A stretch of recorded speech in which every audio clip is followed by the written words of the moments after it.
Guruji, another common perception among the youth is that there's no need to worry about the Hindu way of life being attacked or being diminished in any way. But you've written multiple books on why that is not true, and also about the need to defend Hindu Dharma. Can you explain what are the threats to this way of life?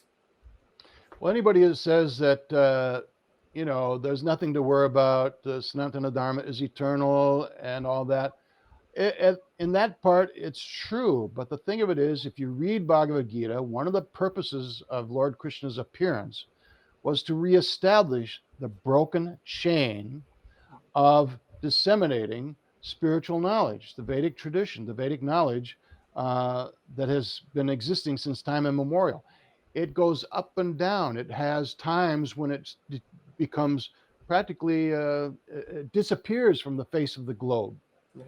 So one of Krishna's duties is to maintain that. And his last appearance 5,000 years ago was to reestablish that broken chain of disciplic succession, to continue the Vedic knowledge that is there for humanity's development.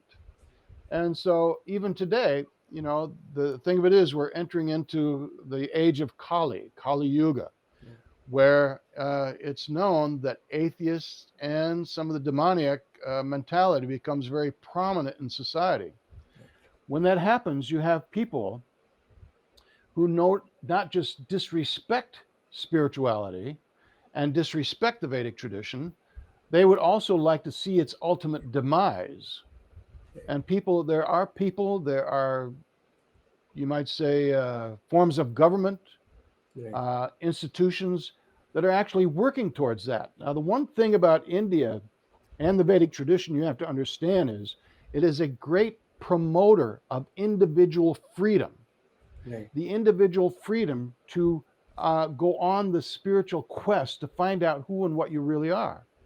But if you look around, there's many governments, even today, that have tried to squelch that freedom as much as possible, to keep people under their control, to keep them from asking questions, to keep them from being completely free as individuals, to keep them from being free from participating in those processes which heighten our spiritual understanding.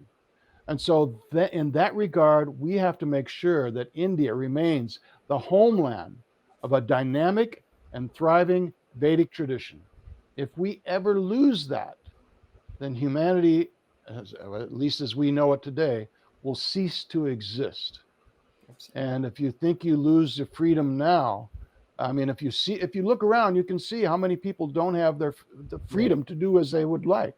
Yeah. So we have to make sure that we preserve and protect and perpetuate the Vedic tradition as clearly as possible, so everybody has access to it. Like you just said a few minutes ago, it's just waiting for us to utilize. We have to make sure we don't ignore that opportunity.